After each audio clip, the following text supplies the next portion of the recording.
보라, 이는 참 이스라엘 사람이라. 그 속에 간사한 것이 없도다. 사도 바울이 디모데에게 그 속에 거짓이 없는 믿음이 있다, 그렇게 말합니다. 그래서 디모데 보기를 원한다, 그럽니다. 진실한 사람은 이처럼 사람을 기쁘게 합니다. 어떤 도움을 주어서가 아니라 그 자체로서 좋은 겁니다. 이런 사람은 진실의 빛이 퇴색해 가는 또 다른 사람에게 신선한 자극을 주고 용기를 주게 됩니다. 육체의 할례의 흔적을 가지고 있는 사람이 이스라엘 사람이 아니라 바로 이러한 사람이 참 이스라엘 사람이라, 그 말이죠. 사랑하는 성도 여러분, 주님은 우리에게 이러한 모습을 발견하기를 원하시고 기대하십니다. 성도라면 모든 종교 행위에도 무흠해야 되지만은 참으로 바르게 판단하고 바르게 말하고 바르게 행동할 수 있어야 한다, 그 말이죠. 여러분, 고래 반응이라는 말을 들어보셨습니까? 조련사의 그 동작을 따라서 범고래들이 멋진 쇼를 펼칩니다. 그냥 헤엄을 잘 치는 그런 정도의 쇼를 말하는 거 아닙니다. 청중들의 감탄, 박수를 이끌어내는 멋진 쇼가 여러분 어떻게 가능하다고 생각을 하십니까? 그 비결은 범고래에 대한 신뢰와 칭찬이라는 겁니다. 신뢰와 칭찬에 의해서 멋진 고래 반응이 나타나게 되어진다, 그 말이죠. 저는 이 내용을 가만히 생각하면서 오늘 우리 사람에게도 이 법칙이 적용된다 생각합니다. 남편과 아내에게, 또 형제 간에, 이웃 간에, 우리 모두가 앉아있는 성도들끼리 사람은 서로가 칭찬이나 격려를 통해서 에너지를 얻고 때로는 새로운 인생을 살게 되고 역사를 이루어 나가게 되는 겁니다. 늘 비난받고 늘 책망받는 사람은 결코 이 땅 위의 인생의 삶을 아름답게 살아갈 수가 없습니다. 능력이 있다고 해도 비난과 책망은 그 능력을 순식간에 소멸시키고 결국은 순간적으로 무능한 사람으로 만들어 버리는 겁니다. 찰스 필모어라는 사람이 그런 말을 했습니다. 칭찬과 감사의 말은 에너지를 확대시키고 해방시킨다. 칭찬과 격려는 약한 육체에 건강을 주고 두려운 마음에 평온과 신뢰를 주고 상처난 신경에 휴식과 힘을 준다.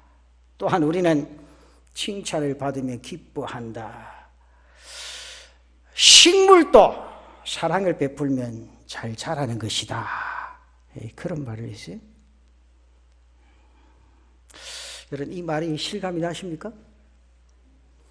부부간에 서로가 칭찬하고 격려할 수 있는, 제가 이제 금년 마지막이 지나면서 이 말씀을 가지고 말 한마디라는 제목, 말 한마디에 사람이 용기를 얻고 힘을 가지고 자기 정열을 다 쏟는데 말 한마디 때문에 맥이 쫙 풀리고 자기가 하고 싶은 일 손 놓아버리는 그런 경우가 굉장히 많죠. 여기 보면 칭찬과 격려는 약한 육체에 건강을 준다. 여러분, 이 편찮으신 분이 이렇게 보면 간호를 해보면 어때요? 간호하시는 분이 며칠간은 뭐 이렇게 기쁜 마음을 하다가 순간적으로 짜증난 경우가 있죠. 내 경험입니다. 이거는 사실은. 저도 좀 해보니까 그런 경우에 그럴 때마다 제가 엎드려서 기도를 했어요. 하나님, 우리가 만나면 언제까지 만날 건데 이런 마음이 있어야 되겠습니까? 순간적으로 회개하고 또 이렇게 기쁘고 즐거운 마음으로 또 기도도 하고. 한데 여기 보면 제가 이 찰스 필모어가 쓴 이 글을 읽으면서요, 굉장히 스스로가 감동을 많이 받았어요. 참 이 사람이 멋진 말을 했구나. 그러면서 두려운 마음에 평온과 신뢰를 주고, 그 다음에 중요해요. 상처난 신경에 휴식과 힘을 준다. 식물까지도 사랑을 베풀면 잘 자라고 잘 성장한다. 여러분, 실제로 그렇죠. 내 삶을 바꾼 칭찬 한마디라는 책이 있죠. 우리나라 유명 인사들의 성공적인 삶에 대한 이야기를 기록한 책입니다. 그 책에서 한결같이 이야기 한마디, 말 한마디, 자신의 인생의 삶을 변화시키는 힘이 된다. 칭찬과 격려는 이렇게 큰 힘을 가지고 있다는 거죠. 여러분 모두가 이제 금년 마무리하면서 상대방의 칭찬하고 격려하고 2018년도를 통한 우리의 삶의 모습이 그렇게 변화되는 은혜가 있으시기를 바랍니다. 그래서 저는 이 말씀을 가지고 오늘 세 가지, 첫째는 이게 바로 저는 성경을 읽으면서 이게 하나님의 법칙이다. 상대방을 격려하고 위로하고 칭찬하는 게 하나님의 법칙이다. 느껴져요? 아직 안 느끼십니까? 이것은 인간의 법칙인 것 같지만은 하나님의 법칙입니다. 하나님께서 당신의 백성들을 이끄시고 인도하실 때 이 방법을 적용하시고 이 방법으로 하셨다는 거죠. 사실 우리는 하나님 앞에 뭡니까? 내 스스로가 죄인 아니에요? 우리 다 하나님 앞에 죄인입니다. 하나님 앞에 설 때 다윗의 고백과 같이 벌레 같은 인생일 뿐이다. 하나 이러한 우리를 사랑하시고 우리를 격려하시고 우리를 인도해 주시는 분입니다. 우리가 죄인임에도 불구하고, 그렇게 아심에도 불구하고 십자가의 사랑으로 우리를 의롭다 하시고 내가 너를 위하여 기뻐하노라. 내가 너를 위하여 기뻐하노라. 사람을 세우실 때도 마찬가지입니다. 비록 부족하지만 우리를 사랑하시고 우리가 애쓰고 노력하는 그 좋은 점만 보시고 칭찬하시고 격려하시고 세우신다는 거죠. 오늘 주님께서 또한 이렇게 다가오시는 것을 느끼고 생각하고 또 볼 수도 있습니다. 예수님께서 나다나엘을 제자로 삼는 과정에서 우리는 주님의 그 마음을 보고 그 마음을 읽을 수가 있습니다. 빌립이 예수님을 만나고 자신들이 기다리던 그 메시아가 주님이심을 깨닫게 됩니다. 그리고는 자기의 친구 나다나엘에게 찾아가서 오늘 성경 1장 45절에 그런 말을 하죠. 빌립이 나다나엘을 찾아 이르되 모세가 율법에 기록하고 여러 선지자가 기록한 그 일을 우리가 만났으니 요셉의 아들 나사렛 예수니라. 그렇게 증거를 합니다. 그 빌립의 말을 들은 나다나엘의 대뜸 이렇게 말합니다. 무슨 말을 합니까? 이 사람아, 나사렛에서 무슨 선한이 나겠느냐. 여러분, 이 말을 왜 성경에서 이 말을 기록해 놓았을까? 여러분 생각을 해보십니까? 이 말은요, 나사렛은 갈릴리 지역의 변방입니다. 그곳은 이스라엘과 이방으로 가는 길목입니다. 히브리인들이 별로 좋게 여기지 아니하는 그런 지역입니다. 이방인들이 많이 지나가다가 보니 아무래도 종교적으로 천한 지역에 속했습니다. 유대인들은 순수 유대인 그 자체를 아주 귀하게 여기고 좋아합니다. 유대인의 집에 이방인이 들어올 수 없습니다. 이방인이 들어오면 부정하게 여깁니다. 그렇다면 이방인들이 많이 지나다니는 나사렛에 선한 것을 볼 수 없다. 그건 당연한 겁니다. 그런 곳에서 어떻게 거룩한 메시아, 존귀한 메시아, 구원자가 탄생할 수 있겠느냐. 바로 그거죠. 이것은 누구나 그렇게 생각할 수 있습니다. 자, 그런데 나단에게 주님께서 그렇게 말씀하시죠? 1장 47절에 뭐라고 말씀하십니까? 예수께서 나다나엘이 자기에게 오는 것을 보시고 그를 가리켜 이르시되 보라, 이는 참으로 이스라엘 사람이라 그 속에 간사한 것이 없도다. 나다나엘에 대해서 참 이스라엘 사람이라 그렇게 말합니다. 그 속에 간사한 것이 없도다 그렇게 말하십니다. 이 칭찬의 말을 들은 나다나엘이 예수님의 제자가 됩니다. 조금 전만 해도 예수님에 대해서 부정적이었던 그가 이렇게 고백을 합니다. 그 아래 보면 49절에 뭐라고 고백합니다. 나다나엘이 대답하되 랍비여, 당신은 하나님의 아들이십니다. 당신은 이스라엘의 임금이십니다. 그렇게 고백. 그리고 그는 온전히 자신을 던져서 주님을 따르게 된다. 그 말이죠. 두 번째는 격려자라는 거죠. 이게 중요합니다. 이 세상에서 승리하고 자기가 딱 잡고 나가는 사람은 바로 어떤 사람이냐? 격려하는 사람이다. 진정한 승자는 칭찬하고 격려하는 사람입니다.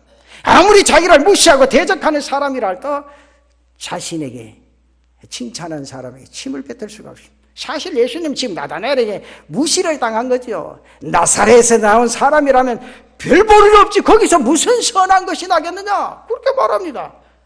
그렇게 말해도 아무 대꾸도 하지 않습니다. 예수님 나다나엘의 마음속에 가지고 있는 편견보다는 나다나엘이 좋은 점 하나 봤다는 거죠. 무화과 나무 아래에 있는 모습을 봤다. 이게 중요합니다. 여러분 생각해봐요. 10가지를 잘못 한 가지. 주님은 나다나엘이 무화과 나무 아래에 있는 것을 보았다. 여러분 무화과 나무 아래에 또 봤다니 이게 무슨 의미입니까? 에? 우리나라의 무화과 나무 어때요? 우리 교회도 무화과 나무 있지. 그 따면 열매가 좀 열리면 가만두면 될 끼인데 그만 먹도 못하게 조그만 거 따가지고 말이야. 그것도 아들이 안 그래, 어른들이 그러지. 아이고 참. 한 번은 그 조그만한 거 따가지고 목사님 이거 잡수라고 가왔는데 그 먹도 못하는 거예요 그때는. 근데 왜 따는데 그래? 목사님이 하나 잡사야 그 다음 내가 딴다는 거지. 그 엄청 잘하는 것 좀 속에 부글부글 끓어도 가만히 있어 이거 막. 따가지고 목사 처음 준다 해가지고. 무화과는 제가 저희 전에 있던 사태가 아주 큰 무화과를 키워봤기 때문에 수십 년 된 무화과 나무입니다. 그럼 동네 사람들 다 먹어도 남아요. 매일 열립니다. 근데 그게 딱 열려서 딱 벌어지면 얼마나 벌레들이 많이 달라든지 그게 최고로 잘 익은 겁니다. 그때 먹어야 돼요. 근데 벌어지지도 않은 걸 따가지고 했는데 근데 여기 성경에 나다나엘이 무화과 나무 아래에 있는 것을 보았다. 이스라엘의 무화과나무 높이가 한 4m 정도인데 보통요. 큰 나무 4m인데 이게 중요한 게 아니고 넓이가 옆으로 퍼지는 가지가 한 7m 됩니다. 6m, 7m. 그러니까 가지가 6m, 7m 쭉 퍼지면 그 밑에 뭐가 진다는 거예요? 그늘이 진다는 거예요. 그러니까 무화과 나무 아래에 있었다는 건 그 그늘 밑에서 기도를 합니다. 모여가지고 그 그늘 밑에 성경을 읽고 그 그늘 밑에서 대화를 하지요. 그래서 그 나다나엘을 보았다는 거죠. 그 모습은 나다나엘 주님께서 보신 겁니다. 그를 보시고 이는 참 이스라엘 사람이요 그 마음에 간사한 것이 없도다 칭찬한 겁니다. 여기 참 이스라엘 사람이라는 것은 진짜 이스라엘 사람이라 그 의미가 아닙니다. 하나님이 기뻐하시는 신실한 사람이라 그 내용입니다. 그리고 간사한 것이 없다는 말은 목적을 이루기 위해서 수단과 방법을 가리지 않는 그런 사람이 아니라는 것이요. 참으로 정직하고 진실한 사람, 솔직한 사람.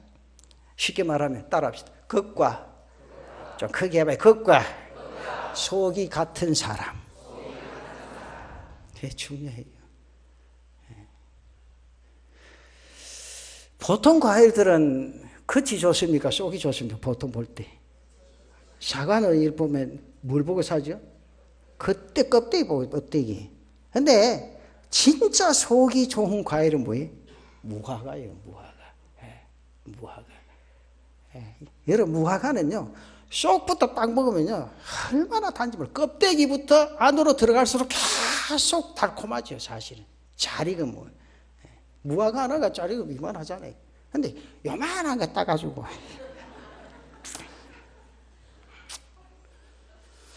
여러분들도 부부끼리 좋은 점만 보시기를 바랍니다. 부모와 자식 간에도 좋은 점만 보시기를 바랍니다. 우리 성 딱 옆에 사람 얼굴 한번 쳐다보죠. 좋은 점만 보십시다. 이게 중요해요.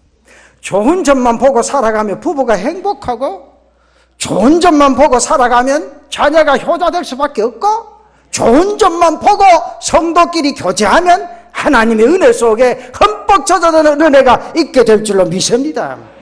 그래서 49절에 그 말 하잖아요. 무슨 말 합니까? 나다나엘 대답하되 랍비여 당신은 하나님의 아들이십니다.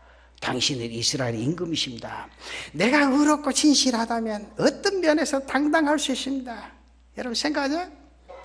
여러분 성경에 보면, 창세기 보면 가인이 하나님 앞에 뭐를 바치면 그 제물을 바치지요. 그런데 하나님께서 가인의 제물을 어떻게 합니까? 받으시지 않으십니다. 이에 가인이 심히 분해서 뭐가 변했다 그랬죠? 제일 밑에 뭐가 변합니까? 그래서 사람이요, 기분 좋고 나쁜 걸 뭘 보면 제일 합니까? 얼굴 보기 전에 뭐가 제일 변합니까? 눈빛이 변합니다. 화가 나는지 안 나는지. 그러니까 가정이 평온하려면 상대방의 얼굴이나 눈빛을 볼 줄 알아야 돼요. 근데 중요한 것은 여기 보면 그렇게 안색이 변화했을 때 그 주님이 뭐라고 말하십니까? 창세기 4장 7절에 보면 그 밑에 보면 그런 말합니다. 네가 보세요. 선을 행하면 어찌 낯을 들지 못하겠느냐. 선을 행하지 아니하면 죄가 문에 엎드려 있느니라. 죄가 너를 원하니 너는 죄를 다스릴지니라. 그렇게 말합니다. 그러니까 하나님께서 가인에게 내 아벨이 어디 있느냐 그렇게 물음. 그때 뭐라 대답합니까? 내가 어찌합니까? 내가 동생을 지키는 사람입니까? 이게 무슨 심리요? 죄인의 심리입니다. 자꾸 아니라고 덮어씌우지요. 그러나 의인은 진실한 사람, 정말 자신을 다스리고 상대방의 말 한마디에 위로주고 격려해 줄 수 있는 그런 삶의 모습을 이루어가야 된다. 저는 이 말씀을 잠시 준비하면서 그 예수님의 십자가를 잠시 묵상을 생각해 봤어요. 생각하면서 참 생각할수록 신비롭고 참 인간의 그 연약한 죄의 심리가 자꾸 드러나는 거 그걸 느꼈어요. 왜 그렇습니까? 가만히 생각하면서 우리는 다 죄인이에요. 그렇잖아요? 근데 죄 없으신 주님을 십자가에 못 박는 저들을 향해서 원망이나 저주를 한마디 하지 아니하시고 오히려 저들의 죄를 어떻게 해달라고? 용서해달라. 주님 왜 그렇습니까? 바로 진리이시기 때문이라. 그분은 의롭기 때문이라. 주님은 당신이 진리요 그 메시아이시기에 나다나엘을, 이스라엘을, 오늘 우리 모두를 여유있게 보시고 품에 안으시고 은혜 가운데 역사해 주시는 줄로 믿습니다. 그 여유로, 그 마음으로 나다나엘을 용납하신다. 그러면서 나다나엘의 좋은 점만 보시고 칭찬해 주시고 격려해 주신다. 그 말이죠. 우리 교인들끼리 좋은 점만 보이세요? 이게 중요해요. 정말요. 좋은 점만 보면 교회가 달라지고 변화되어지고 많은 사람들이 이곳에 내 옆에 앉을 수밖에 없다. 그 말이죠. 바로 여기에 참 신앙인의 모습이 드러나고 그 인생의 삶이 진정한 승리자의 삶이라. 그 말이죠.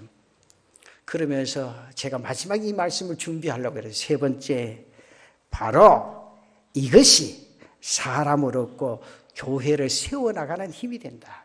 교회를 세워나가는 힘이 된다. 칭찬과 격려는 사람을 얻고 사람을 세우는 힘이라는 사실을 분명히 아셔야 됩니다. 나다나엘 이후로 예수님의 제자로 자신의 일생을 살아가게 됩니다. 이렇게 칭찬과 격려는 사람을 얻는 것이요 사람을 세우는 힘이 되어진다. 우리 교회가 세워지는 힘이 여기에 있게 될 줄로 믿습니다. 여러분, 우리가 교회 들어오면서 제일 먼저 만난 사람이 누구죠? 누굽니까? 목사입니까? 목사는 제일 마지막 만나지. 여기 앉아서 강단에 서야 만나지. 제일 먼저 들어오면 누구를 만납니까? 밖에서 차량 관리하시는 분. 이 추운 날씨에 모자 덮어쓰고, 사실 모자 덮어쓰고 하면 옆에 누구인지 잘 몰라요. 그래서 딱 할 때 제가 늘 이런 말을 몇 번 합니다. 저는 어느 교회 헌신예배를 가도 딱 입구에 들어가면 창문을 열어버립니다. 양쪽에 열어버리고 수고하십니다. 제가 목사님이고 설교할 목사입니다. 그러면 서로가 얼굴 붉힐 필요 없잖아요. 왜냐하면 교회도 안 믿는 사람 차가 왔다 갔다 하니까 누군지도 몰라. 오후 되면 오전엔 다 교인인 줄 알지만 오후엔 잘 몰라.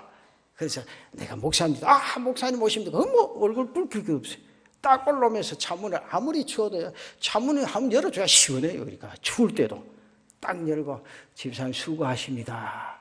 그러면 자기가 이래 추운데 오후에는 안 해야 되겠다 싶은 마음 딱 들다가도 무슨 마음 듭니까? 얼치기 전에 뺏기지 하면 안 되겠다. 오후에도 내가 해야 되겠다. 그런 마음 딱 든다고. 딱 문 열고 똑바로 안 하나? 이러면 속에 무슨 마음 듭니까? 니나 해봐라 이제. 이게 밖에서 차량 운행하시는 분들 어차피 한다 그러면 아이고 수고하십니다. 추운데 오시느라 고생했습니다. 사실 춥기는 자기가 더 추워도 말 한마디가 자신의 삶의 변화를 이루어가는 거지요. 이게 바로 교회를 세워나가는 힘이 된다는 거죠. 딱 들어오면 무슨 사람을 만나든지 반갑습니다. 감사합니다. 주의 사랑이 우리의 가슴 속에 넘치는 그런 삶의 모습이 교회 안에 꽉 찰 때 그 교회는 능력 있는 교회, 하나님이 역사하는 교회, 변화되어지는 모습이 나타나게 될 줄로 믿습니다. 교회가 먼저 성령께서 운행하시고 역사하심으로 세워져야 합니다.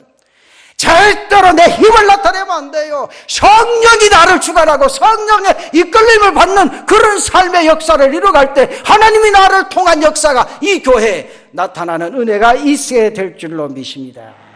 성령께서 함께 하지 않으신다면 교회는 단순히요 사람들의 회가 됩니다. 모여가지고 뭐 쓸데없는 소리하고 말이지. 네가 잘했니 내가 잘했니 절대 그게 아니에요. 하나 여기 성령께서 함께 하심으로 교회는 그리스도의 몸이 되고 하나님 나라의 한 부분이 될 수 있다는 사실을 인지하시기를 바랍니다. 하나 아무리 성령의 운행함이 있어 감동이 있고 역사함이 있어도 사람들 간에 서로가 위로하고 격려하는 삶이 없이는 교회는 절대로 견고하게 설 수가 없습니다. 교회 안에 불신이나 불신앙이나 이간질이 있는 교회를 상상해 보십시오. 교회는 성령의 역사하심과 성도들의 사랑과 곧 위로와 칭찬과 격려와 축복으로 든든하게 세워져 나가는 줄로 믿으시기를 바랍니다. 때문에 우리는 아무리 잘못됨이 있어도 먼저 긍정적으로 좋은 면을 기억하고 그것을 보면서 서로가 격려하고 위로하고 만약에 책망할 것이 있다면 분명하게 책망할 수도 있어야 됩니다. 인간은 누구에게든지 다 장점이 있고 단점이 있습니다. 장점만 있는 사람 아무도 없습니다. 그렇다고 단점만 있는 사람도 아무도 없습니다. 우리는 늘 상대방의 장점을 바라보고 생각하면서 서로가 손잡고 하나님의 교회를 든든하게 세워나가는 귀한 은혜가 있으시기를 바랍니다. 사도 바울이 교회를 세워가는 과정을 가만히 생각해 보면요 책망할 것이 그렇게도 많았는데도 먼저 격려를 합니다. 우리가 잘 아시면 고린도 교회가 다른 어떤 교회보다 많은 문제점을 안고 있었습니다. 성경에 보면요 파당을 지었지요, 분파를 이뤘지요, 불신자 법정에 소송도 제기했지요, 우상의 제물로 인한 법정의 논쟁도 벌어났지요, 방언에 문제가 있죠, 부활을 의심하는 그런 사람도 있었습니다. 성경에 보면 아볼라파다, 계보파다, 그리스도파다 이들은 모두가 바울의 반대자들, 한마디로 골치 아픈 교회였습니다. 이러한 여러 가지 문제에 대해서 바울 사도는 저들로 인해 하나님께 감사하면서 그리고 저들을 격려하면서 고린도 전서를 통해서 정중하게 가르치고 권고하는 내용인데 그게 바로 고린도전서 1장 4절 말씀에 보면 그렇게 말합니다. 그리스도 예수 안에서 너희에게 주신 하나님의 은혜로 말미암아 내가 너희를 위하여 항상 하나님께 감사하노라. 감사하노라. 우리 모든 성도들이 엎드릴 때마다 하나님 앞에 감사할 수 있는 성도들 되시기를 축원합니다. 이러한 모든 문제를 들어보면서 감사하고 격려할 것 전혀 없다고 해도 오히려 책망할 것밖에 없었지만 엎드릴 때마다 하나님 앞에 감사하고 하나님의 은혜 속에 흠뻑 젖어들었더라고요. 바울은 그러한 가운데서가 하나님께 저들에게 베푸신 은혜, 사랑, 교회를 세워가 주심에 대해서 진심으로 감사하십니다. 그 감사한 마음으로 저들에게 접근을 합니다. 그러면서 히브리서 10장 24절과 25절 말씀 보면 서로 돌아보아 사랑과 선행을 격려하라. 너희를 피하는 어떤 사람들의 습관과 같이 하지 말고 오직 권하여 그날이 가까움을 둘수록 더욱 그리하자. 그 사랑이 더 뜨거워지고 더 견고해지고 더 사랑 속에 뭉쳐나가는 그런 은혜 속에 서자는 거죠. 우리 교회가 그런 은혜 속에 젖어드는 귀한 교회가 되어지기를 바랍니다. 사랑하는 성도 여러분, 우리도 서로 돌아보고 사랑과 선행을 격려하고 서로가 칭찬하고 서로가 복을 빌며 하나님이 기뻐하시는 신앙인의 삶을 이루어 갈 수 있는 은혜가 있기를 바랍니다. 여러분, 우리가 전도도 하고 훈련도 받고 봉사도 해야 되지만 제일 중요한 것은 현재 우리가 서로 격려하면서 나아가라. 누가 회장해 놓으면 진짜 니 잘한다. 진짜 니 잘한다. 내가 다른 건 할 수 없어도 너를 위해 기도하겠다. 힘써 앞으로 달려가보자. 서로가 그렇게 해보자는 거죠. 떡 세워놓고 잘해가는가 보자. 잘 돌아가는가 보자. 잘 돌아가는가 보자. 그렇게 해도 잘 돌아갑니다. 잘 돌아가요. 왜? 교회 일은 주님이 하시기 때문인 줄로 믿습니다. 그런 거로 서로가 격려하면서 더욱더 견고하게 세워나갈 때 그곳에 하나님의 능력이 강하게 나타나지게 되어진다. 그 말입니다. 우리가 이것을 제대로 하지 못하면요, 아무리 사람을 전도에 들어와도 사람을 세워나갈 수가 없고 정말 내 옆에 계속해서 앉혀놓을 수가 없습니다. 이런 추운 날씨가 되면 정말 내가 일찍 와서 이렇게 엉덩이 한 20-30분 따뜻하게 데워놓으면 왜? 내 몸이 38도 아니고 그것도 적은 온도가 아닙니다. 딱 앉아있으면 한 20분 30분 되면 자리가 어때요? 따뜻해지잖아. 그러면 누가 옆에 딱 보면 아이고 춥제. 널 위해서 따뜻하게 대 하나 더 앉아라. 옆에 가면 되겠는데 그만 옆에 궁디 툭 치고 이거 내 자리다. 주님이 교회 내 자리가 어디 있다. 이게 다 내 자리다. 그런 사랑이 우리의 삶 속에 자연스럽게 몸에 배어서 일어나야 된다. 그 말입니다. 절대로요, 훈련만으로 되어지는 거 아닙니다. 자신의 마음과 육체가 함께 움직여질 때 하나님의 선하신 뜻이 나타나지게 된다. 그 말이죠. 주님은 이렇게 중요한 것은 나다나엘에 대해서요, 빈소리로 그냥 한번 해본 소리가 아닙니다. 여러분 우리가 늘 그런 거 한번 해봤죠? 겉으로 얼굴 보니까 좋은 말 해놓고 뒤로 보면 그런 거 없어요? 또 여기는 다 그래. 나는 그래 봤어요. 열 뒤기나 있게 목사님께 우짜겠어 욕하면 내만 손대지. 그러니까 참았다가 에이씨 진짜 여러분도 안 그렇죠? 그렇잖아. 여기 중요한 것은 나다나엘에게 주님이요, 빈소리 그냥 해본 소리 아니에요. 정말 진심으로 하십니다. 비록 편견을 가지고 말하고 있지만 주님 나다나엘의 진실함을 보셨다. 그리고 진심으로 칭찬하시는데 이는 참으로 이스라엘 사람이라 그 속에 간사한 것이 없도다. 주님이 기뻐하시고 원하신 것은 내 속에 간사함이 없을 때 나를 들어쓰시고 하나님의 은혜 속에 흠뻑 젖어드는 역사하심이 있게 될 줄로 믿습니다. 주님이 제일 중요한 것은 겉과 속이 같은 사람. 따라합시다. 겉과 속이 같은 사람. 그래 사이사이. 이게 왜냐하면 하나님의 복을 받는 비결입니다. 하나님의 은혜 속에 젖어드는 비결입니다. 겉과 속이 다르면요, 절대 하나님이 그에게 복 안 주십니다. 은혜 안 주십니다. 이 겉과 속이 같을 때, 쉽게 말하면 요새 사람들 엉큼한 마음 가지면 안 되잖아요. 엉큼한 마음이 신앙 속에 절대 허용이 안 됩니다. 정말 나가 이래 하나님 앞에서 솔직하게 고백하고 진솔한 삶으로 딱 다가설 때 네가 진짜의 이스라엘 사람이다. 오늘도 하나님 앞에 진짜의 예수쟁이가 될 수 있는 은혜가 있으시기를 바랍니다. 마음에 간사함이 없는 사람, 그 삶의 역사를 이루어간다. 우리 교회가 정말 그런 변화의 역사를 이루어갈 수 있는 은혜가 있기를 바랍니다. 여러분들 가정이 이 은혜 속에 젖어드는 사랑하는 성도들 가정 되시기를 축원합니다. 그러면 얼마나 행복한지 몰라요. 그렇죠? 여러분, 내 옆에 앉은 사람 내가 보기에 기분이 좋습니까? 나쁩니까? 진짜로? 기분이 좋습니까? 나쁩니까? 예씨, 여기 앉았노, 뒤에 앉지. 그럼 예배가 다 뭉개지는 거예요. 절대로 말씀의 은혜 못 받습니다. 정말 내 옆에 앉은 사람이 내게 제일 소중하고 정말 행복하다. 네가 내 옆에 앉아서 가장 감사하다. 그 마음이 딱 생겨지면 땡 잡은 거예요, 사실은. 그렇잖아요. 우리 그래 삽시다. 그래 살면 우리 교회가 새로운 은혜 속에 분성하고 축복의 역사가 일어나게 될 줄로 믿습니다.